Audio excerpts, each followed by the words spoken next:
Bueno, pues vamos a iniciar. Buenos días, hermanos. Vamos a empezar nuestra clase de escuela dominical del día de hoy, continuando con el tema que empezamos la semana pasada. Vamos a empezar con una oración.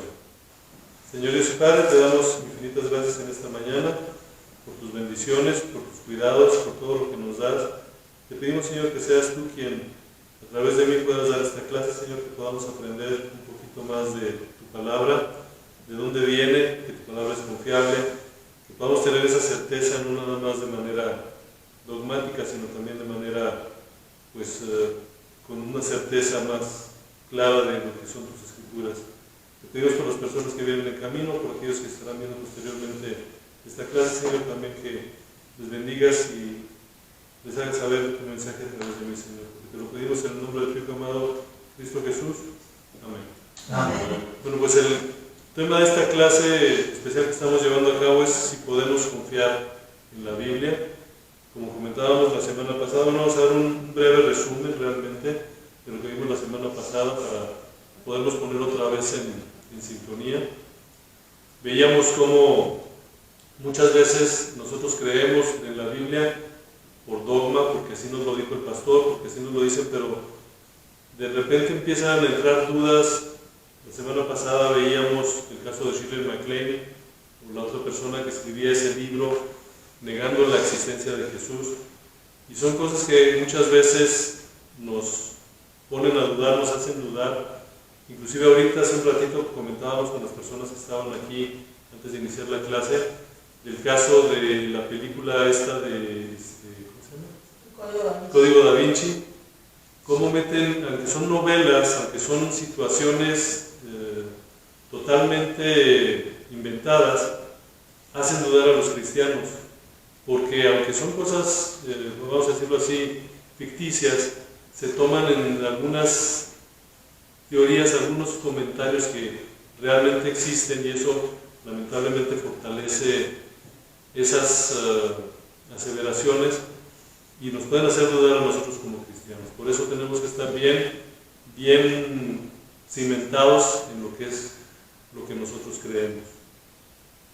Veíamos un poquito de eso. También veíamos que en el caso del Antiguo Testamento, veíamos la confiabilidad del Antiguo Testamento en cuanto a su conservación, su tradición, todo el cuidado que ponían los escribas judíos para poder llevar la palabra a lo que tenemos hoy en día también. Por eso no nos metimos tanto con el Antiguo Testamento. Con el Nuevo Testamento empezábamos a ver de las fuentes de donde venía el Nuevo Testamento.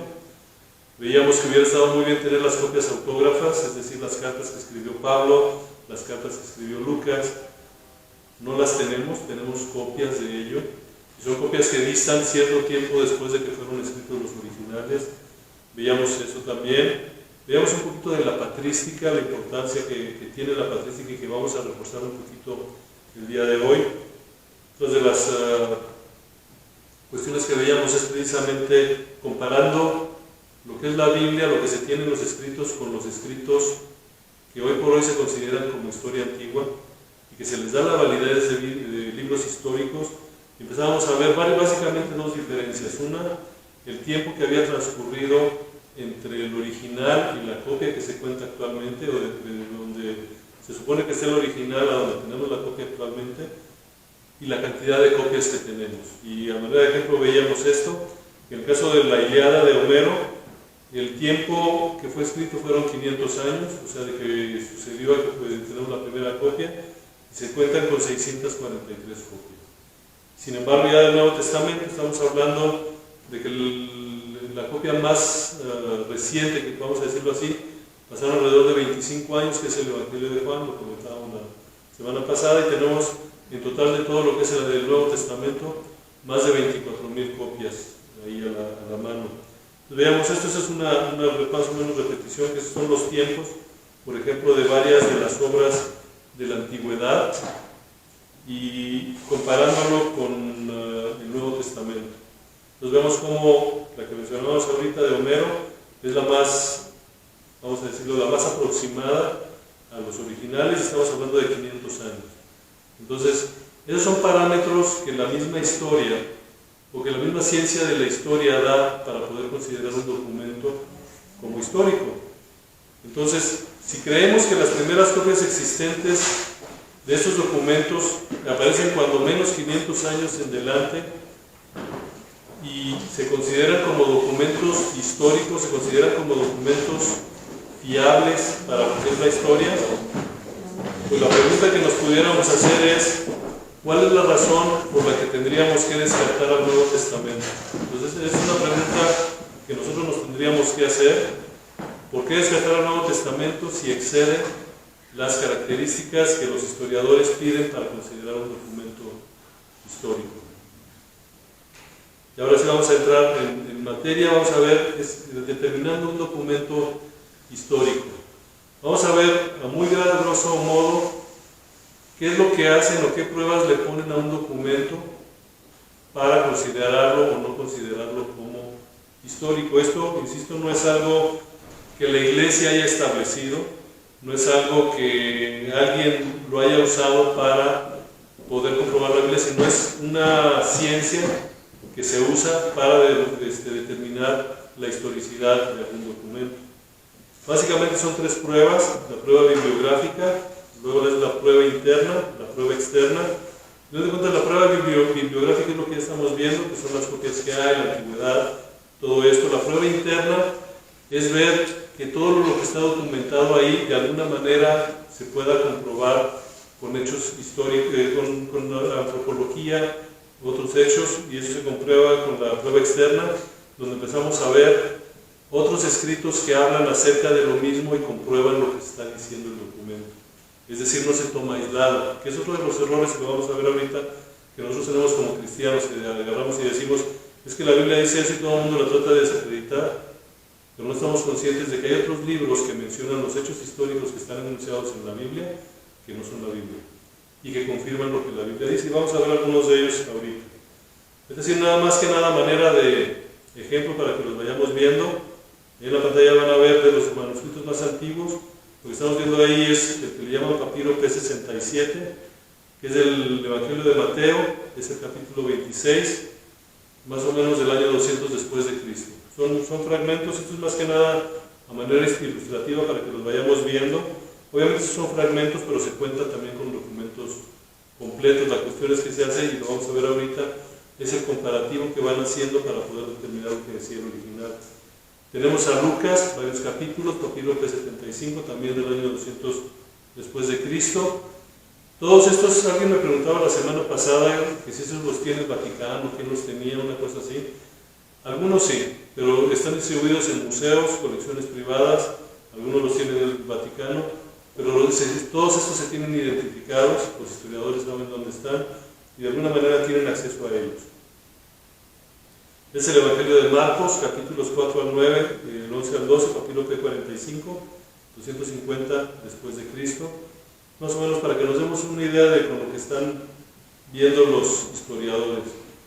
Y el más, vamos a decirlo así, más famoso que comentábamos ahorita, el Evangelio de Juan, pedacito el más joven que tenemos es este, que es Juan, capítulos del 18, del 31 al 33, 37, 38, es el papiro P52, ahí tenemos uno de los fragmentos para que veamos cómo se ven.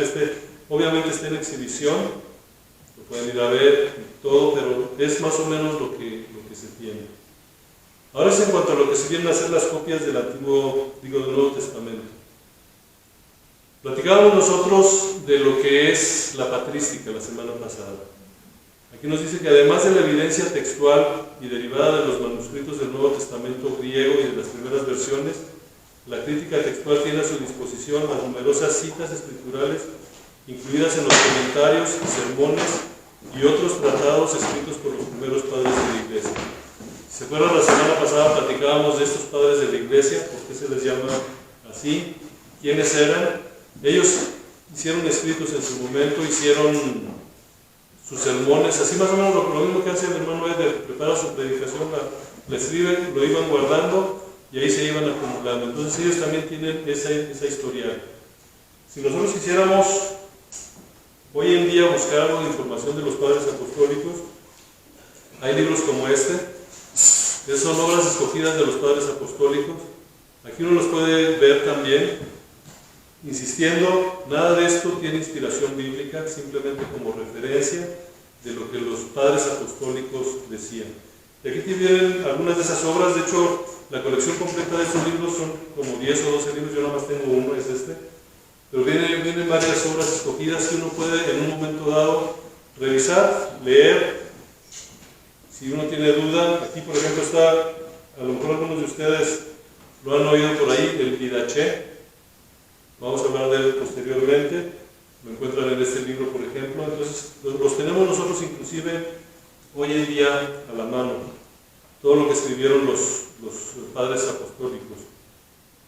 Esas citas son tan extensas, y eso es interesante, que si se destruyera el resto de las fuentes para nuestro conocimiento del Nuevo Testamento, por sí solas serían suficientes para la reconstrucción de prácticamente el Nuevo Testamento completo.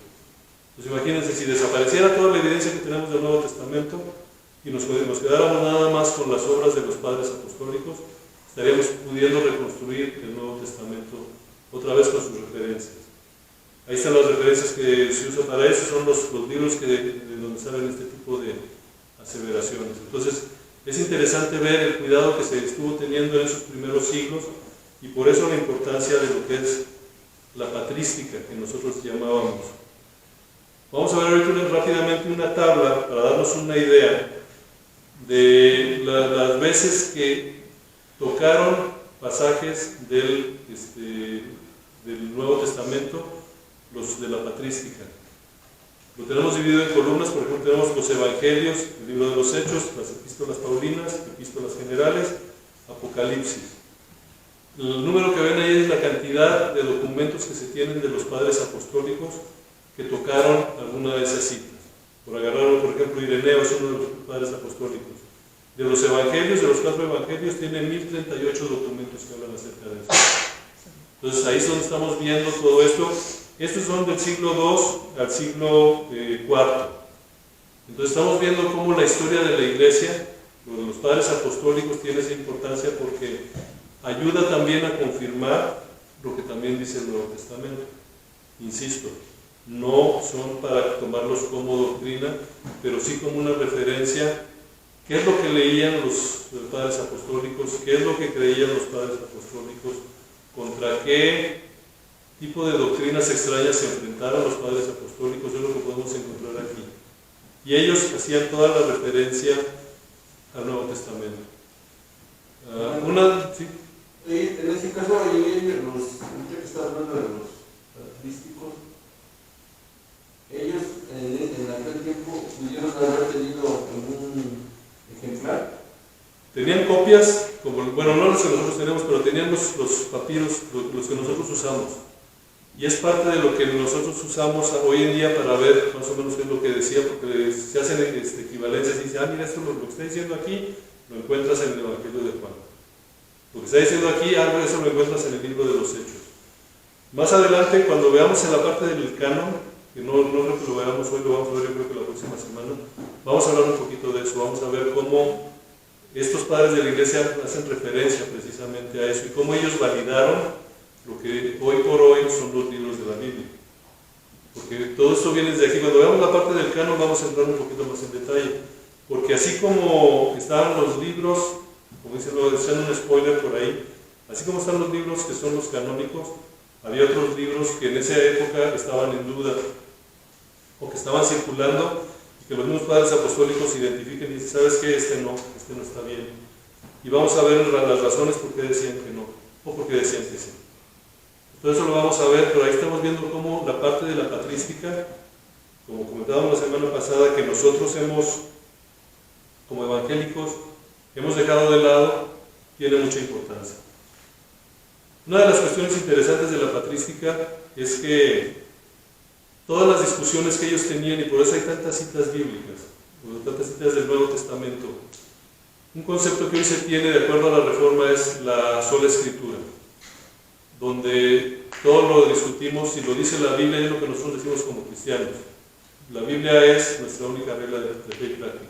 Con la patrística esto lo vemos porque cuando empezaban a tener una discusión doctrinal, a donde ellos iban siempre invariablemente era a las Escrituras. Entonces, desde la patrística estamos viendo esa tendencia de que, oye, ¿tenemos duda en esto? A ver, ¿qué nos dice la Biblia? Vamos a ver qué nos dice la Biblia. Y en base a eso, respondían. No lo vamos a ver en esta clase, a lo mejor lo vemos, por ejemplo, todo lo que son los credos apostólicos, los credos de fe, todo eso de dónde viene también es interesante porque viene a ser más o menos lo mismo. Y terminamos yendo a la Biblia a ver qué es lo que dice. Y es lo que hacían los padres de la iglesia. Pues podemos empezar ya a deducir o a concluir que el Nuevo Testamento es el documento mejor preservado del mundo antiguo. Hablando históricamente, o sea, con los parámetros que impone la misma ciencia histórica, lo que es el Nuevo Testamento, perdón, no nada más los cumple, sino los excede. Y no hay obra de la antigüedad que se pueda comparar. Dice, no solo tenemos una gran cantidad de manuscritos, sino que esos son muy cercanos en el tiempo de los originales que representan. Algunos manuscritos parciales datan del siglo II y muchos distan menos de 4 siglos, de los originales. Que viéndolo en tiempo o en estos parámetros es un tiempo bastante aceptable. Lamentablemente hoy lo vemos con visión del siglo XXI, donde si no tengo el WhatsApp 2 segundos después de que me lo mandaron ya está desactualizado. En esas épocas eso no se hacía así, o sea, esto es la manera en la que se maneja la historia y son cuestiones como evalúan todos los documentos históricos. Estos hechos prueban ser mucho más asombrosos cuando se comparan con la preservación de otra literatura antigua. Entonces aquí estamos viendo algunos comentarios nada más que reafirman esto. Y ahora viene la pregunta, que ya sabemos que tenemos un montón de copias, ya sabemos que su antigüedad, todo eso. ¿Cómo se reconstruye el original? O sea, ¿cómo sabemos que lo que tenemos nosotros ahorita en nuestra Biblia representa de alguna manera ese original que escribieron los apóstoles? Ok, aquí es donde entran todas las copias. Este ejemplo que vamos a ver es un ejemplo a lo mejor muy rudo, muy torpe, pero nos ayuda a entender. Vamos a suponer que estos 4 circulitos que están apareciendo ahorita en la pantalla son 4 copias diferentes, donde aparecen algunas diferencias, se complementan. Más o menos esto mismo está pasando con las diferentes copias que se tenían. Se tienen varias y se empiezan a comparar. Y hay un pasaje por ahí que es incompleto en las 4, y a final de cuentas, ¿qué decía originalmente? Es una reconstrucción de todos los originales. Bueno, de todas las copias que se tienen. Recordemos que no hay originales como tal. Pero entonces es toda una ciencia, o sea, no es algo que a alguien se le haya ocurrido, sino se juntan y empiezan a ver los documentos y empiezan a revisar documento por documento para poder sacar lo que decía el más original, que se apegue más al original. Ahorita vamos a hablar un poquito de las diferencias. Pero es más o menos lo que se hace, esto es para entender, es un ejemplo muy burdo, esa era la palabra, un ejemplo burdo de lo que se hace, pero más o menos así es como funciona. No crean que de repente encontraron un manuscrito y dijeron, este es el bueno y de aquí nos vamos y olvidamos a todos los demás. Sino analizan todos los que hay, los empiezan a revisar hasta que pueden llegar a un consenso para saber qué es lo que decía el original. ¿Cuán precisa es la reconstrucción? Ya después de que esto lo empiezan a revisar, en el caso de la Biblia, podemos decir que no hay errores como tal, hay variantes. Y esto obviamente está documentado, esto no lo estoy yo inventando. Esas variantes son mayormente variaciones, ya sea puntuación, ortografía, ese tipo de detalles. Son cosas que se le pueden ir a los copistas. Acuérdense que a diferencia del Antiguo Testamento, los que copiaron el Nuevo Testamento, aunque eran buenos en su trabajo, no llevaban el mismo rigor que llevaban los escribas del Antiguo Testamento. Entonces, tienen este tipo de detalles, puntuación, ortografía. En 1881, estos amigos Westcott y Hort calcularon que el 98.33% del texto es puro. Estamos hablando, nada más notemos la fecha, 1881, antes de 1900, finales del siglo XIX. Es cuando ya están diciendo el Nuevo Testamento, lo que tenemos tiene una precisión del 98.33%. El especialista del Nuevo Testamento, Daniel Wallace, señala que aunque hay cerca de 300.000 variaciones individuales del texto del Nuevo Testamento, Este número es muy engañoso. La mayoría de las diferencias son completamente intrascendentes, tales como errores de ortografía, frases invertidas y similares. ¿Por qué hacemos esta mención? Porque de repente puede decir alguien que está en contra de lo que es la Biblia y decirnos, no hombre, hay 300,000 variaciones, son muchas variaciones en los trabajos, sí es cierto, 300,000 son muchas. Cuando lo vemos así, ahorita vamos a ver un poquito más los números. Dice, de las diferencias restantes, prácticamente todas permiten una fuerte crítica textual. Esto significa que nuestro Nuevo Testamento hoy en día es de una pureza textual del 99.5%.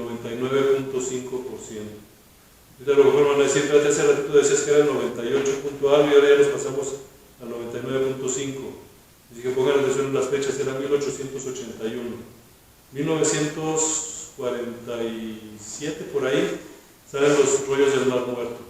Esos rollos ayudaron a comprobar la veracidad de documentos mucho más antiguos de los que se tenían en 1880 y que obviamente disminuyen o aumentan este porcentaje de efectividad. En todo el texto de 20,000 líneas, solo 40 líneas están en duda, es decir, alrededor de 400 palabras. Y ninguna de estas afecta alguna doctrina significativa. Es decir, estas que pueden llegar a tener dudas son tan simples como, y vamos a ver algunos ejemplos después, no me quiero adelantar, pero son cosas muy, muy simples. La parte de abajo van a ver, está la referencia de dónde está saliendo toda esta información. Como les he comentado antes, todo esto cuando lo presentamos tenemos que presentarlo de dónde sacamos nuestras fuentes, por si hay alguna discrepancia o algo. Esto, como les comentaba, toda esta información va a estar en la carpeta de la iglesia. Si alguien tiene problemas para acceder a esa información, avísenme y vemos cómo le hacemos llegar una copia, vemos cómo le hacemos, pero aquí está toda la información. Bueno, siguiendo con esto, Bruce Metzinger estimó que el Mahabharata del hinduismo tiene una precisión del 90%. Aquí también podemos ver entonces que no nada más esta crítica o estas evaluaciones se aplican a la Biblia, lo estamos viendo que se aplica también a lo que es el hinduismo. Entonces el hinduismo como documento histórico, que es lo que estamos viendo ahorita, tiene una precisión del 90%, la Ilíada de Homero tiene una precisión del 95% y nuestro Nuevo Testamento tiene una precisión del 99.5%. Insisto, estamos hablando de su validez como documento histórico, que no es por demeritarlo, pero eso tiene mucha importancia. Vamos a ver más adelante también por qué. El erudito en griego de acaso resume de esa manera.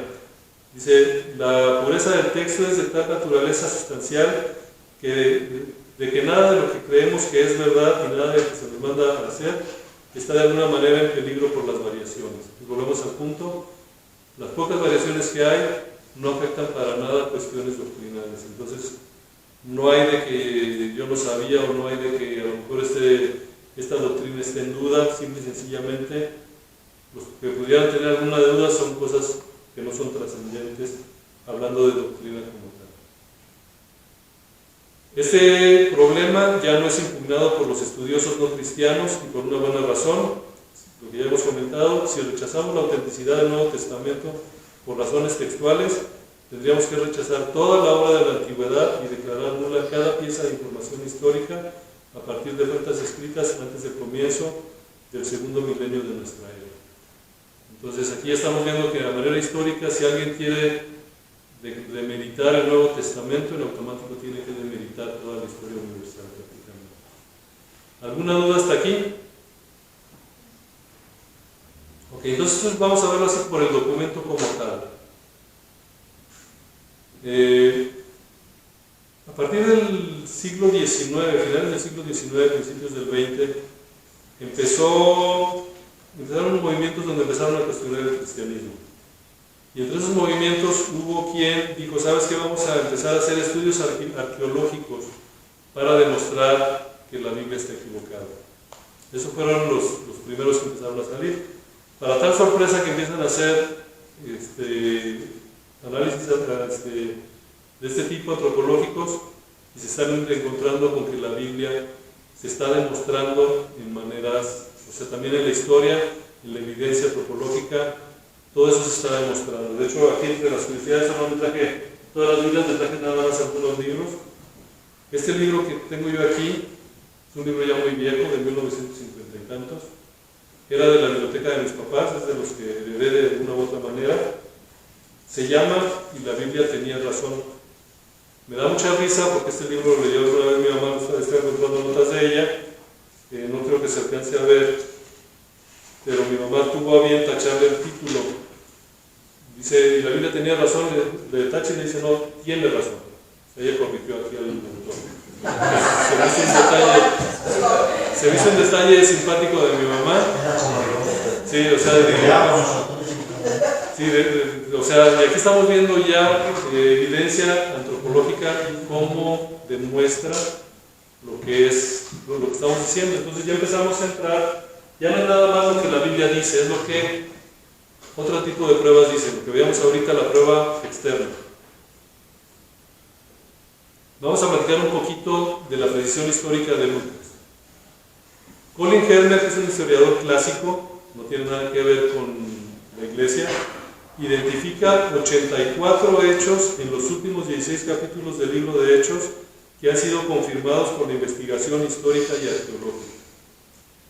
Aquí viene todo el listado, por razones de tiempo no los vamos a ver, imagínense, son 84, no nos van a alcanzar yo creo que todo el año para estarlas viendo una por una, pero vamos a poner una, a mí la que me gustó fue la 26, me la pongo aquí, vienen numeradas, no es la 24, perdón.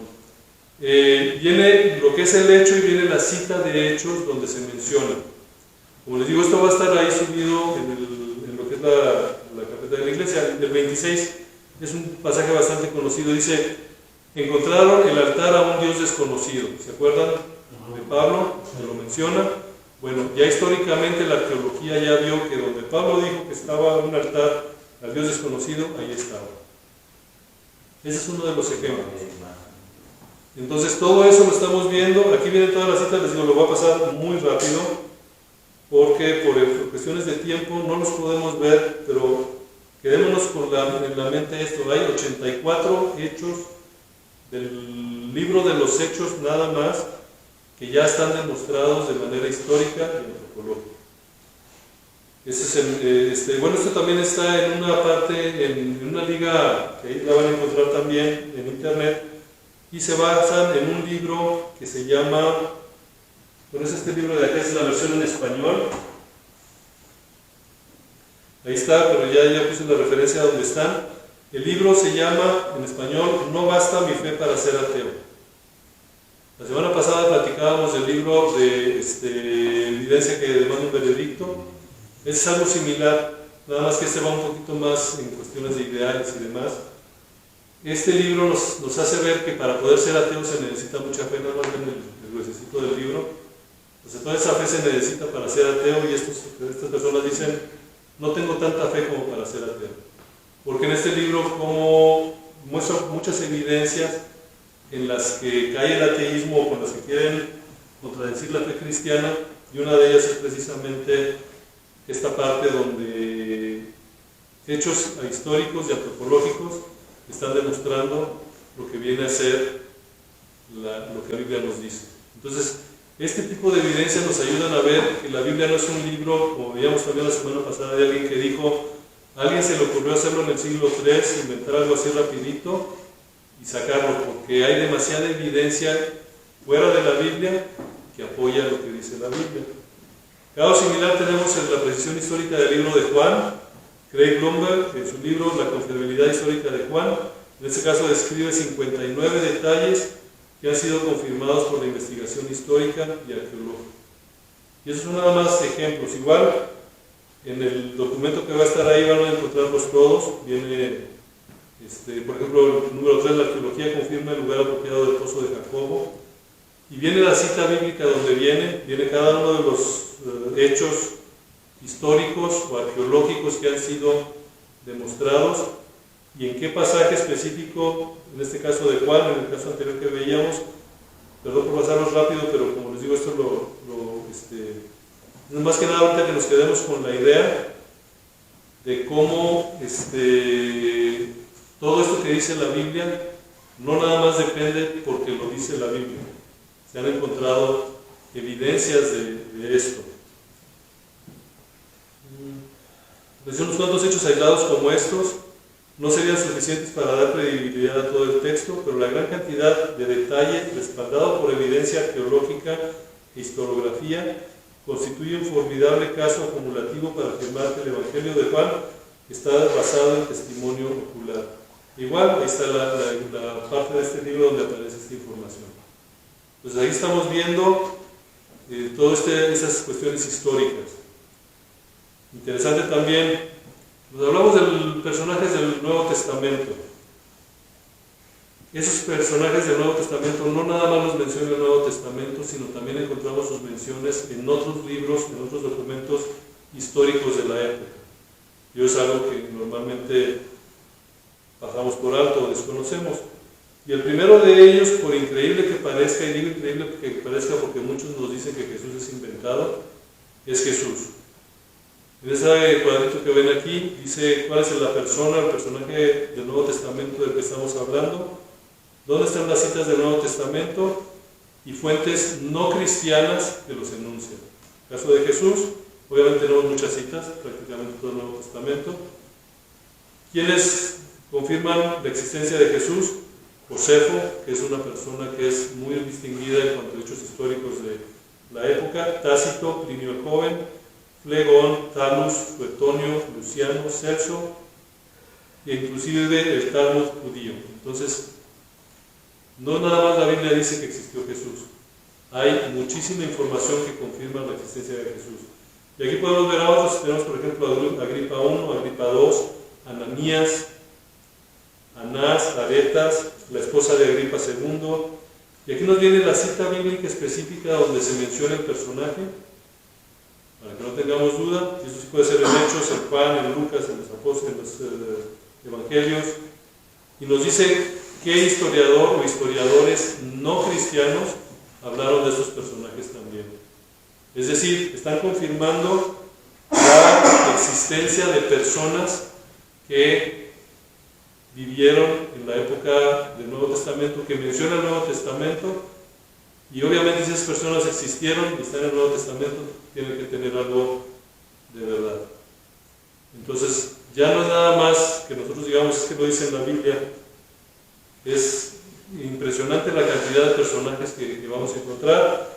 Hay una nota ahí, dice, esta no es una compilación exhaustiva, son algunos de los ejemplos, hay más. Entonces, la evidencia histórica, la evidencia arqueológica, la evidencia fuera de la Biblia que apoya lo que dice la Biblia es muy fuerte. Lamentablemente, como cristianos muchas veces lo desconocemos. ¿Dudas hasta aquí? Ya me perdí yo. ¿En qué se perdió, hermana? Precisamente los que comentó ahorita que Ananías y que esos personajes, ¿qué? ¿Quién los, o sea, el historiador, ¿de dónde los sacó? Porque estaban coexistiendo. Son historiadores que vivieron en la misma época de Jesús, que documentaron cosas de la época de Jesús. O sea, Jesús es uno, Nubo es otra, y yo decido escribir que no nada más es Jesús, sino también hay un Sergio y hay un alguien, y así. Yo decido hacer eso. Son historiadores. Vamos a decirlo, la Biblia, nosotros conocemos lo que dice la Biblia, pero a la par, mientras escribía la Biblia, había algunos historiadores. Esos historiadores escribían de todo, no nada más de la Biblia. Pero entre sus escritos, de repente hablaron de Jesús, por ejemplo. Entonces, sí, el historiador como tal hablaba de mil cosas, de lo que estaba pasando en ese entonces, de cosas que no tenían nada que ver con la Biblia, pero en un pedacito de repente dice, ¿saben qué? Aquí hay una persona que se llama Jesús y está haciendo esto. Y queda registrado. Entonces es un documento que hoy por hoy tiene validez histórica, que no tiene nada que ver con la Biblia, pero ahora que lo agarramos decimos, espérate, aquí está diciendo que hubo un Jesús. Hacemos la correlación y es la época, están hablando de esto. ¿Sí? Entonces en el caso de Jesús, por ejemplo en el caso de, por ejemplo, Juan el Bautista, aquí lo tenemos, hay citas varias de Juan el Bautista. Hay un historiador que se llama Josefo que habló de Juan el Bautista. Dentro de sus escritos, Josefo habló de muchas cosas. Josefo es un historiador judío de la época, que él estuvo registrando lo que había. Igual están sus copias, es un documento antiguo y es de la historia universal, es reconocido de la historia universal. Entonces Josefo entre sus escritos mencionó la historia de un señor que hacía lo que hacía Juan el Bautista. Entonces, por relación de ese es Juan el Bautista. Más específico, por ejemplo, el caso de Pilato. Pilato nos dice, hay citas varias, como las fuentes no cristianas, tenemos obviamente las inscripciones, hay monedas de él. Josefo, otra vez a Josefo nos lo vamos a encontrar a cada ratito, porque es uno de los representantes más fuertes de lo que es la historia en esa época. Filón y Tácito son historiadores que entre sus escritos, ellos no tenían nada que ver con la Biblia, pero confirman la existencia de un Pilato, y lo relacionamos con esto. Entonces, sí, esto ya un poquito más aclarado. Entonces, esto se usa mucho por esa tendencia para negar la existencia de Jesús. Vamos a ver un videito rápido, dura 2 minutos y medio, que habla precisamente de esto. Quien lo está platicando prácticamente es un ateo, es un agnóstico. Técnicamente es ateo, pero él apoya que Jesús existió. O sea, él dice, Jesús sí existió y eso es algo indiscutible. Está en inglés, está subtitulado, espero que lo alcancen a ver por ahí, pero ahorita comentamos el video.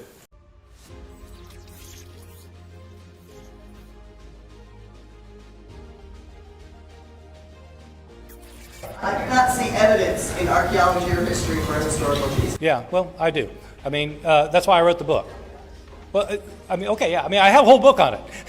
I mean, so there is a lot of evidence. I mean, there is so much evidence that it is not. I mean, I know in the crowds you all run around with, it's commonly thought that Jesus did not exist. Let me tell you, once you get outside of your conclave, there's nobody who. I mean, this is not even an issue for scholars of antiquity.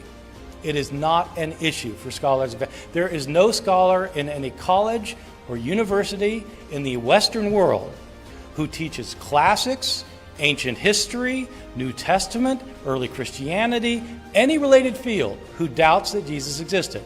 Now, that is not evidence. That is not evidence. Just because everybody thinks so doesn't make it evidence. But if you want to know about the theory of evolution versus the theory of creationism, and every scholar in every reputable institution in the world believes in evolution, it may not be evidence, but if you've got a different opinion, you better have a pretty good piece of evidence yourself. The reason for thinking Jesus existed is because he is abundantly attested in early sources. That's why. And I give the details in my book. Early and independent sources indicate certainly that Jesus existed. One author that we know about knew Jesus' brother and knew Jesus' closest disciple, Peter. He's an eyewitness to both Jesus' closest disciple and his brother. So, I mean, I'm sorry, but again, I respect your disbelief, but if you want to go where the evidence goes, I think that atheists have done themselves a disservice by jumping on the bandwagon of mythicism, because, frankly, it makes you look foolish to the outside world. If that's what you're going to believe, you just look foolish.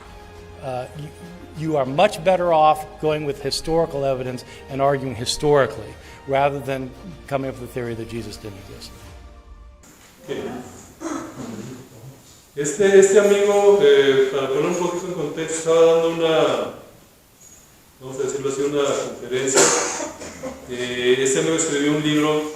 Él es ateo, como les digo, bueno, casi ateo, no se considera ateo, pero raya en el ateísmo. Es una persona que suele debatir con cristianos porque no cree en la religión cristiana. Pero el libro que él escribió es precisamente de la existencia de Jesús, y alguien por ahí lo quiso confrontar. Y se fija, así lo puso un poquito en su lugar, que inclusive dice, cualquiera que quiera demostrar esto se está perdido, porque ya los expertos en la materia, ya nadie lo discute. O sea, la evidencia es tan abrumadora que nadie lo descubre. Entonces, ya como quien dice, salte de eso y búscale por otro lado, o bien preséntame evidencia que contradiga esto, porque bueno, está difícil. Entonces, Muchas veces nos dicen es que Jesús fue un personaje imaginario, no existió, y tenemos a la historia de nuestro lado. Lo que sí hay que tener cuidado, porque una cosa es el Jesús histórico, es decir, reconocen a Jesús como una persona que existió, sí, pero no le dan las características de ser el Hijo de Dios, simplemente lo consideran como una persona que existió. Entonces este es más o menos para tener ahí en el contexto. La semana pasada me preguntaba Sergio, me dice, oye, ¿cómo saben más o menos los evangelios cuándo fueron escritos o qué? Vamos a ver, es un ejemplo muy sencillo, tratando de ver cuándo se dató, por ejemplo, el libro de los Hechos y el libro de Lucas. Por ejemplo, ¿cuándo se escribió el libro de los Hechos? Es una pregunta que se puede tener por ahí. Se tienen algunas cuestiones históricas que se conocen. Lucas, que es el autor o el supuesto autor del libro de los Hechos, tenía interés en mostrar cuáles profecías se habían cumplido. Es una característica que tiene él.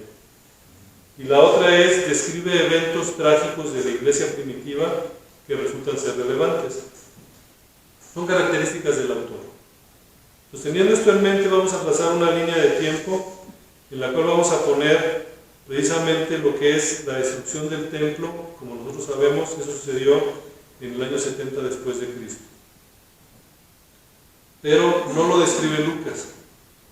Entonces, a la hora que nosotros nos ponemos a analizar esto, decimos, si Lucas no describe la destrucción del templo, siendo que él buscaba precisamente describir ese tipo de eventos, quiere decir que el Evangelio de Lucas tuvo que haber sido escrito obviamente antes del año 70. Tenemos otro dato entre histórico y ¿cómo se llama? De la tradición, que ubica la muerte del apóstol Pablo y del apóstol Pedro entre los años 64 y 65. Tampoco están descritas por Lucas. Eso quiere decir que obviamente esto va a ser anterior.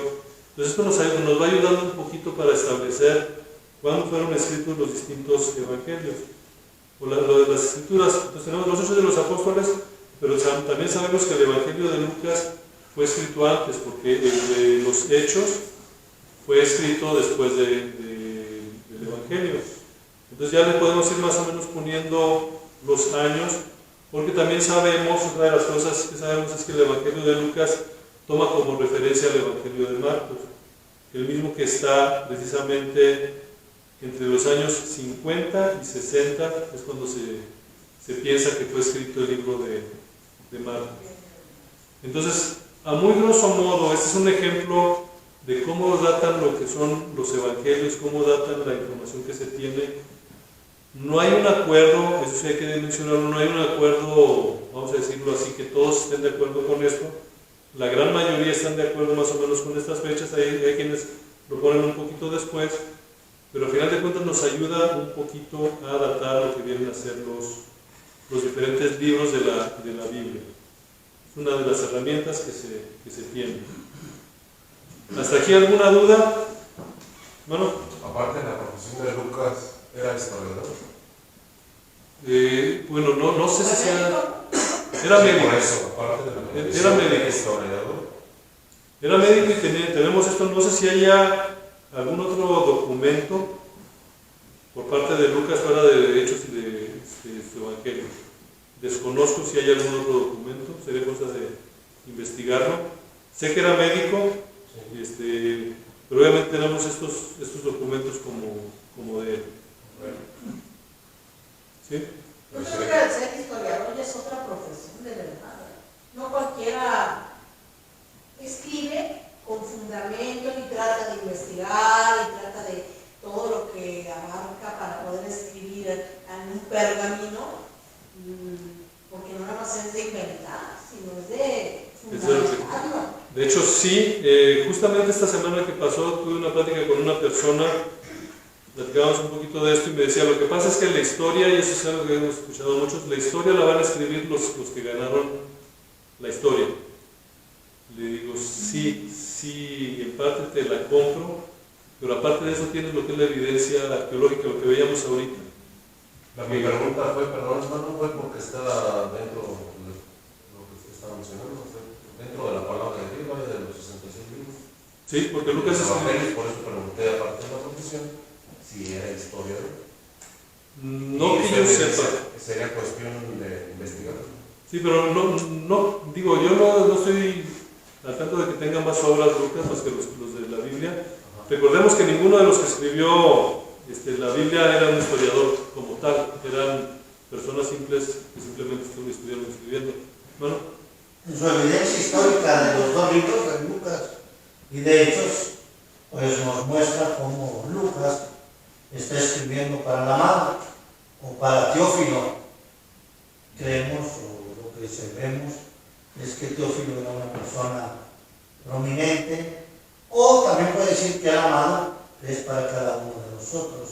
Más que haya sido un historiador, más bien él está escribiendo para enseñar y darle la dirección a este personaje que es Teófilo, quiere decir, diríamos casualmente amado, o que está escribiendo para nosotros, más bien que tenga una otra profesión como historiador. Sí está dando una historia, pero no como profesión, sino como enseñanza para el amado que era Teófilo. En su evidencia interna, en los primeros capítulos de estos libros, él se refiere a esto. De Hechos 2 empieza en el primer tratado, oh Teófilo, ¿verdad? Y habla de eso. Así que la evidencia interna habla más de lo que él quería enseñar y decir a que fuera una profesión. gracias. Sí, yo desconozco, no he visto que Lucas tenga más historias fuera de estas, pero al final de cuentas quienes escribieron la Biblia no eran historiadores como tal, simplemente vamos a ver ya la próxima clase con el canon cómo fueron integrándose los libros a lo que es la Biblia actual. Ya nos ganó el tiempo, ya no hay chance de empezar el siguiente tema, pero lo vamos nada más a mencionar. Vamos a empezar la próxima semana con el tema de quiénes escribieron los evangelios. Porque sí, sabemos que está el evangelio de Mateo, Marcos, Lucas y Juan. Pero aquí la pregunta es, ¿realmente los escribieron ellos? ¿Qué evidencias tenemos de que fueron ellos? ¿Qué tal si fue cualquier otra persona? Porque en ninguno de los evangelios vemos que diga que se identifique a sí mismo el autor. Entonces, tenemos que ver, como vamos a discutir la próxima semana, quiénes escribieron los evangelios. Vamos a ver qué es lo que nos dice. Una vez más, vamos a tener que recurrir a documentos fuera de la Biblia para poder saber quiénes escribieron lo que son los evangelios. Entonces, aquí le dejamos. ¿Dudas hasta aquí? Okay. Y bueno, yo creo que la próxima semana otra vez nos traemos las Biblias para ya empezar a ver lo del canon y empezar a ver las diferentes versiones, de dónde salen, por qué hay diferentes versiones, cuáles son las Biblias de estudio y todo eso. Muchísimas gracias, hermanos, y estamos entonces ahí pendientes con esta clase. Gracias.